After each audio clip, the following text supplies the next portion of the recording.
warahmatullahi wabarakatuh. Perkenalkan, kami dari kelompok 3 Anatomi Fisiologi Manusia akan menampilkan hasil video project 1 kami, yaitu membuat gandus. Adapun anggota kelompok kami yaitu saya Argeta Wijumiati, Saya Destri, Saya Ahmad Raihan. saya Adinda Erta, dan saya Putreka Maharani.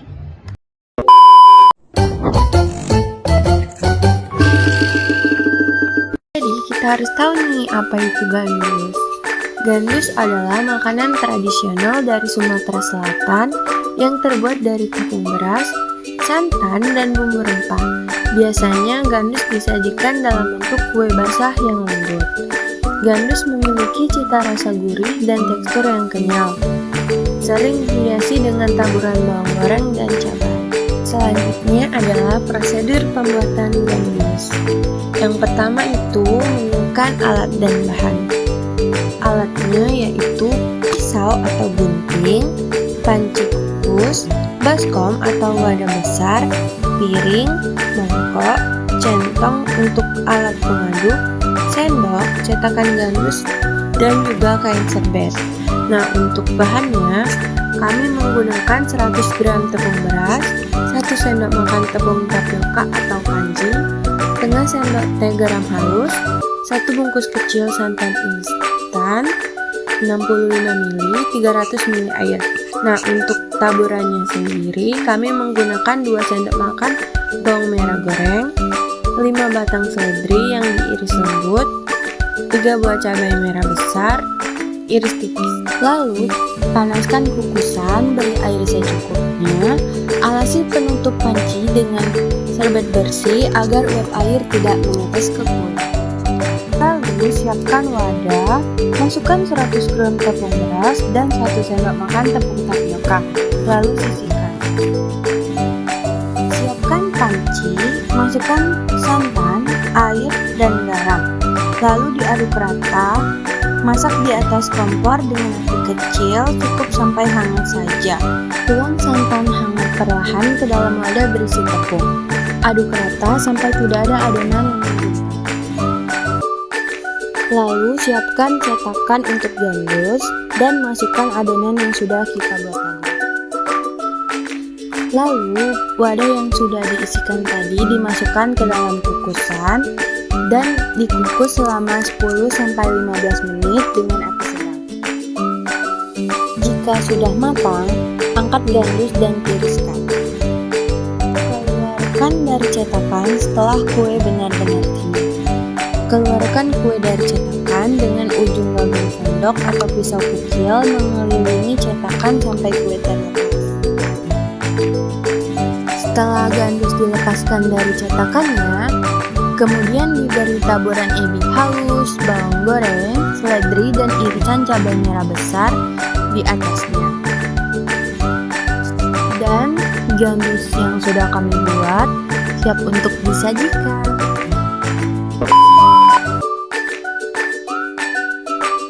Memotong bahan topping seperti cabai dan daun sop. Anatomi yang digunakan: tangan, jari, serta otot lengan ketika memegang pisau atau gunting dan bahan lainnya. Fisiologinya itu ada koordinasi otot dan gerak refleks serta kontrol motorik. Setelah itu menggunting dan menuangkan santan serta air ke dalam cangkir ke panci. Anatomi yang digunakan ada tangan, jari, juga otot lengan. Fisiologinya ada koordinasi otot dan adanya kontrol atau pengendalian motorik halus. Setelah itu memasukkan atau menuangkan tepung di mangkuk ke satu wadah besar. Anatomi yang digunakan: tangan, jari saat memegang dan menuangkan, dan juga otot ketika mengangkat atau mengarahkan otot. Fisiologi: koordinasi otot berkontraksi secara terkoordinasi untuk mengangkat, memindahkan, dan menuangkan tepung. Juga terjadi pengendalian motorik halus di mana sistem saraf mengatur gerakan agar tepat dan tidak tumpah. Setelah itu, memberikan bumbu penyedap seperti garam dan masako ke dalam panci santan dan mengaduk dengan sendok. Anatomi yang digunakan itu ada tangan, jari, serta otot lengan. Fisiologinya: tekanan jari pada saat memasukkan garam yang masih di dalam bungkus, koordinasi otot, kontrol motorik halus, serta pengendalian gerak. Sistem saraf mengatur mengendalikan, mengaduk agar merata. Menghidupkan kompor, anatomi yang digunakan itu ada tangan, jari, juga otot lengan. Fisiologinya, koordinasi otot atau gerakan memutar tombol dan refleks otot motorik. Setelah itu, mengangkat panci dan menuangkan santan yang sudah panas ke adonan tepung dalam baskom. Anatomi yang digunakan, tangan, jari, dan otot lengan. Fisiologinya, kekuatan otot atau kekuatan punggung berkontraksi untuk mengangkat beban panci. Juga koordinasi otot bekerja menjaga keseimbangan, lalu pengendalian motorik halus mengatur agar santan dituangkan tepat pada tempatnya.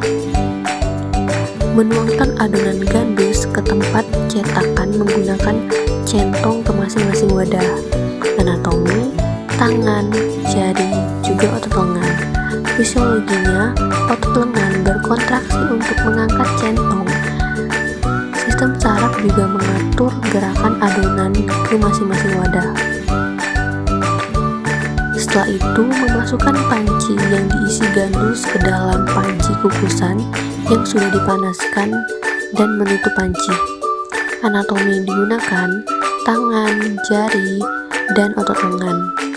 Fisiologi, adanya kekuatan otot di mana lengan dan punggung berkontraksi, mengangkat dan menurunkan panci dengan aman, lalu koordinasi otot menjaga keseimbangan dan menghindari tumpahan panci. Yang terakhir, memasukkan topping seperti bawang goreng, irisan cabai, dan daun sop dari piring dan bungkus ke cetakan gandus. Anatomi yang digunakan ada tangan, jari, serta otot lengan. Kemudian untuk fisiologi, koordinasi otot juga mengendalikan motorik halus. Pengaruh tepung beras terhadap sistem pencernaan. Tepung beras sebagai sumber karbohidrat utama dalam kue gandus memiliki pengaruh yang unik terhadap sistem pencernaan. Karena mengandung karbonhidrat kompleks, pencernaannya jauh lebih lambat dibandingkan dengan karbonhidrat sederhana yang ada di dalam tepung tapioka. Proses pencernaan yang lebih lambat ini menyebabkan pelepasan gula darah secara bertahap, sehingga tidak menyebabkan lonjakan gula darah yang cepat. Hal ini membuat tepung beras lebih baik untuk mengontrol gula darah dan cocok bagi orang-orang dengan diabetes atau hanya sekedar ingin menjaga berat badan. Selain itu, tepung beras memiliki indeks glikemik yang lebih rendah dibandingkan dengan tepung tapioka. Meskipun mudah dicerna, karena mengandung pati yang dipecah oleh enzim pencernaan, tepung beras memiliki kandungan serat yang rendah. Konsumsi berlebihan juga dapat menyebabkan konstipasi. Pengaruh santan terhadap sistem pencernaan. Selain memberikan rasa gurih dan tekstur lembut pada gandus, santan juga memiliki pengaruh yang signifikan terhadap sistem pencernaan. Santan mengandung lemak rantai menengah atau MCT yang langsung dipecah oleh hati dan dapat meningkatkan energi serta membantu dalam proses pembakaran lemak. Dan menjadi solusi bagi orang yang ingin menurunkan berat badan atau memiliki metabolisme yang lebih baik. Santan juga membantu melapisi dinding saluran pencernaan, memberikan efek anti-inflamasi yang dapat meredakan gejala Irritable Bowel Syndrome atau IBS dan gangguan pencernaan lainnya. Namun, konsumsi berlebihan santan dapat menyebabkan diare, terutama yang mempunyai gangguan penyerapan lemak. Karena kandungan lemak yang tinggi, santan kaya akan lemak jenuh yang dapat meningkatkan kadar kolesterol atau LDL, kolesterol jahat dalam darah. Konsumsi berlebihan santan juga dapat meningkatkan risiko penyakit jantung. Pengaruh seledri terhadap sistem pencernaan. Seledri mengandung serat makanan dan senyawa antioksidan yang berdampak positif pada kesehatan pencernaan. Serat dalam seledri membantu melancarkan pencernaan dengan meningkatkan pergerakan usus, mencegah sembelit, dan mempermudah pembuangan kotoran. Antioksidan dalam seledri berperan dalam melindungi sel-sel tubuh dari kerusakan yang disebabkan oleh radikal bebas. Meskipun memiliki manfaat kesehatan yang baik, bagi beberapa individu yang menderita sindrom iritasi usus atau IBS, konsumsi seledri dapat menyebabkan gangguan pencernaan seperti perut kembung. Pengaruh garam pada sistem pencernaan. Garam atau natrium klorida atau NaCl memiliki pengaruh yang kompleks terhadap sistem pencernaan.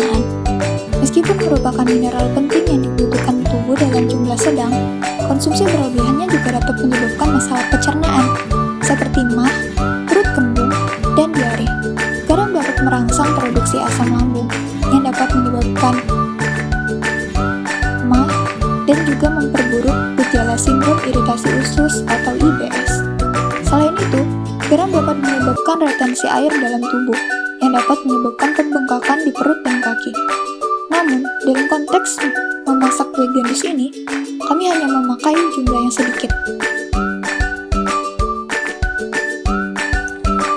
Pengaruh santan pada sistem sirkulasi. Ketika kita mengonsumsi santan yang kaya akan lemak, tubuh memecah lemak ini di sistem pencernaan dan menyerapnya ke dalam aliran darah yang meningkatkan kadar LDL, low density lipoprotein, atau kolesterol jahat. LDL bertugas membawa kolesterol ke seluruh tubuh, tetapi jika kadarnya terlalu tinggi, kolesterol yang tidak terpakai menumpuk di dinding arteri. Penumpukan ini membentuk plak yang mempersempit pembuluh darah, sebuah kondisi yang disebut aterosklerosis. Penyempitan ini menghambat aliran darah yang seharusnya lancar ke organ-organ penting seperti jantung dan otak. Akibatnya, jantung harus bekerja lebih keras untuk memompa darah melalui pembuluh darah yang menyempit, yang dapat menyebabkan tekanan darah tinggi atau hipertensi dan memberi beban ekstra pada jantung. Jika plak ini pecah atau arteri tersumbat sepenuhnya, kondisi serius seperti serangan jantung atau stroke dapat terjadi. Penyumbatan aliran darah juga mengurangi suplai oksigen dan nutrisi ke organ tubuh, yang memperbesar risiko penyakit jantung koroner dan gangguan sirkulasi lainnya. Konsumsi berlebihan santan dan lemak jenuh ini berdampak negatif pada kesehatan jantung dan sistem peredaran darah. Pengaruh tepung beras pada sistem sirkulasi. Proses sirkulasi karbohidrat dari tepung beras dalam tubuh dimulai ketika tepung beras dikonsumsi dan dicerna. Karbohidrat dalam tepung beras dipecah menjadi glukosa yang diserap ke dalam aliran darah dan digunakan sebagai sumber energi utama, termasuk untuk jantung dan otot-otot pembuluh darah. Glukosa ini menyediakan energi yang diperlukan oleh sistem sirkulasi untuk berfungsi optimal, seperti memompa darah dan menjaga pembuluh darah tetap elastis. Namun, karena tepung beras mengandung karbohidrat sederhana, konsumsinya yang berlebihan dapat menyebabkan lonjakan cepat kadar gula darah. Ketika gula darah naik terlalu tinggi, ini dapat memicu rusaknya dinding pembuluh darah secara perlahan dan memicu peradangan. Proses inflamasi ini mempersempit pembuluh darah dan meningkatkan risiko aterosklerosis, yaitu penumpukan plak di dinding arteri. Kondisi ini dapat menyebabkan penyakit kardiovaskular seperti penyakit jantung koroner dan stroke. Selain itu, kelebihan konsumsi karbohidrat dan tepung beras dapat menyebabkan penambahan berat badan yang pada akhirnya menambahkan beban pada sistem sirkulasi. Berat badan berlebihan meningkatkan tekanan darah dan memaksa jantung untuk bekerja lebih keras yang dapat memperburuk kondisi kesehatan jantung. Untuk mendukung kesehatan sirkulasi, penting mengontrol porsi tepung beras dan mengkombinasikannya dengan makanan tinggi serat yang membantu memperlambat penyerapan glukosa sehingga kadar gula darah tetap stabil. Hubungan garam dengan sistem sirkulasi. Ketika kita mengonsumsi gandus yang mengandung garam, natrium dari garam tersebut diserap ke dalam aliran darah melalui sistem pencernaan. Peningkatan kadar natrium dalam plasma darah sangat penting untuk menjaga keseimbangan cairan tubuh. Kadar natrium yang tinggi dapat menyebabkan tubuh menahan lebih banyak air melalui osmosis, yang pada gilirannya meningkatkan volume darah dan berpotensi menaikkan tekanan darah. Tekanan darah yang tinggi ini membuat jantung bekerja lebih keras yang dapat meningkatkan risiko hipertensi dan penyakit jantung, serta menyebabkan pengerasan arteri yang mengurangi elastisitas arteri. Ginjal berperan penting dalam mengatur kadar natrium dan cairan. Ketika natrium dan volume darah meningkat, ginjal akan mengeluarkan kelebihan natrium dan air melalui urin, membantu menurunkan tekanan darah ke tingkat normal. Oleh karena itu, penting untuk menjaga asupan garam dalam batas wajar untuk mendukung kesehatan sistem sirkulasi. Pengaruh daun seledri pada sistem sirkulasi. Kalium dari daun seledri di dalam tubuh bekerja dengan cara mendukung kesehatan sistem sirkulasi. terutama dalam menjaga keseimbangan cairan dan tekanan darah. Ketika daun seledri yang kaya kalium dikonsumsi, kalium tersebut diserap ke dalam aliran darah melalui sistem pencernaan. Kalium kemudian berfungsi untuk mengimbangi efek natrium atau garam dalam tubuh. Natrium jika kadarnya terlalu tinggi dapat menyebabkan retensi cairan dan meningkatkan tekanan darah, sehingga membebani jantung dan pembuluh darah. Kalium berperan dalam membantu sel-sel tubuh mengeluarkan natrium yang berlebihan melalui urin, yang pada akhirnya menurunkan tekanan darah. Selain itu, seledri memiliki efek diuretik alami yang merangsang ginjal untuk mengeluarkan kelebihan cairan dan garam dari tubuh. Pengeluaran cairan ini membantu mengurangi volume darah yang harus dipompa oleh jantung, sehingga mengurangi beban pada jantung dan menjaga pembuluh darah tetap rileks. Dengan menjaga tekanan darah tetap stabil, konsumsi rutin daun seledri dapat membantu mencegah hipertensi yang merupakan salah satu faktor risiko utama penyakit jantung, stroke, dan gangguan sirkulasi lainnya. Oleh karena itu, kalium dalam daun seledri berperan penting dalam menjaga kesehatan sistem sirkulasi dan mendukung fungsi jantung yang optimal. Hubungan cabai dan sistem sirkulasi. Ketika cabai dikonsumsi, capsaicin diserap ke dalam aliran darah dan mulai memberikan efek vasodilatasi, yaitu melebarkan pembuluh darah. Proses ini meningkatkan aliran darah ke seluruh tubuh, sehingga membantu menurunkan tekanan darah dan mempermudah pergerakan darah melalui pembuluh darah. Vasodilatasi yang terjadi juga mengurangi risiko pembekuan darah, karena aliran darah yang lebih lancar dapat mencegah pengendapan sel-sel darah atau plak di dinding arteri. Dengan mengurangi risiko pembekuan, capsaicin membantu menurunkan kemungkinan terjadinya penyakit jantung dan komplikasi kardiovaskular lainnya. Selain itu, capsaicin diketahui dapat merangsang metabolisme tubuh yang mendukung pembakaran lemak. Proses ini membantu mencegah akumulasi lemak dan plak dalam pembuluh darah, sehingga berkontribusi terhadap kesehatan jantung dan pembuluh darah secara keseluruhan. Mengonsumsi cabai dalam jumlah yang tepat dapat memberikan efek positif pada sirkulasi darah dan meningkatkan kesehatan sistem kardiovaskular. Namun, perlu diingat bahwa konsumsi cabai yang berlebihan dapat menyebabkan ketidaknyamanan pada sistem pencernaan. Oleh karena itu, penting untuk mengonsumsinya dengan bijak untuk mendapatkan manfaat tanpa efek samping yang merugikan. Selanjutnya, pembahasan tentang sistem respirasi. Yang pertama, pengaruh cabai merah terhadap sistem respirasi. Cabai merah mengandung capsaicin, senyawa yang bertanggung jawab atas sensasi pedas. Capsaicin memiliki berbagai manfaat bagi sistem pernapasan. Yang pertama, capsaicin dapat membantu meningkatkan aliran darah dan merangsang aktivitas bronkodilasi atau pelebaran saluran pernapasan, yang dapat membantu penderita asma atau orang dengan masalah pernapasan lainnya untuk bernapas lebih mudah. Capsaicin juga dapat membantu menghilangkan lendir dari saluran nafas yang bisa meredamkan hidung tersumbat. Pengaruh seledri terhadap sistem respirasi. Seledri kaya akan antioksidan seperti flavonoid dan senyawa antiinflamasi.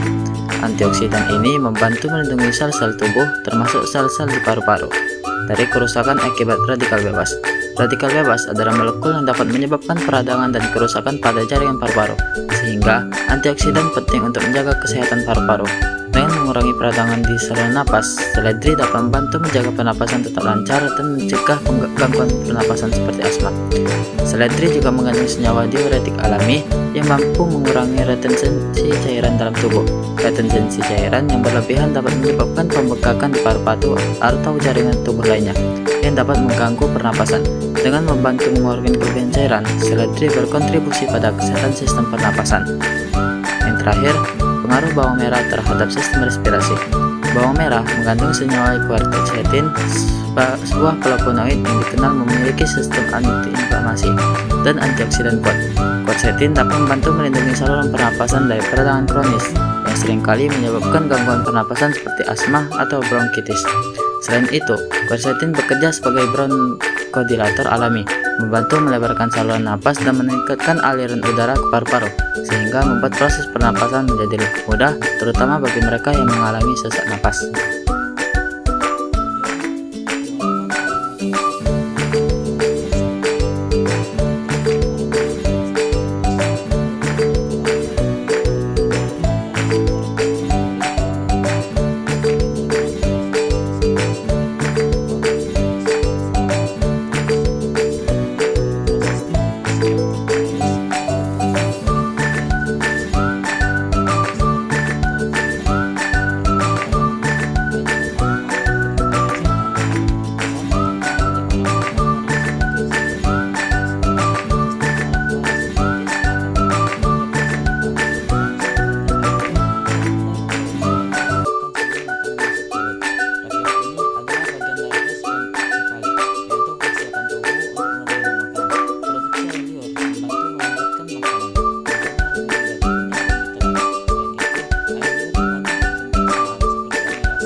semoga bermanfaat. Kami ucapkan Wassalamualaikum warahmatullahi wabarakatuh. Bye-bye.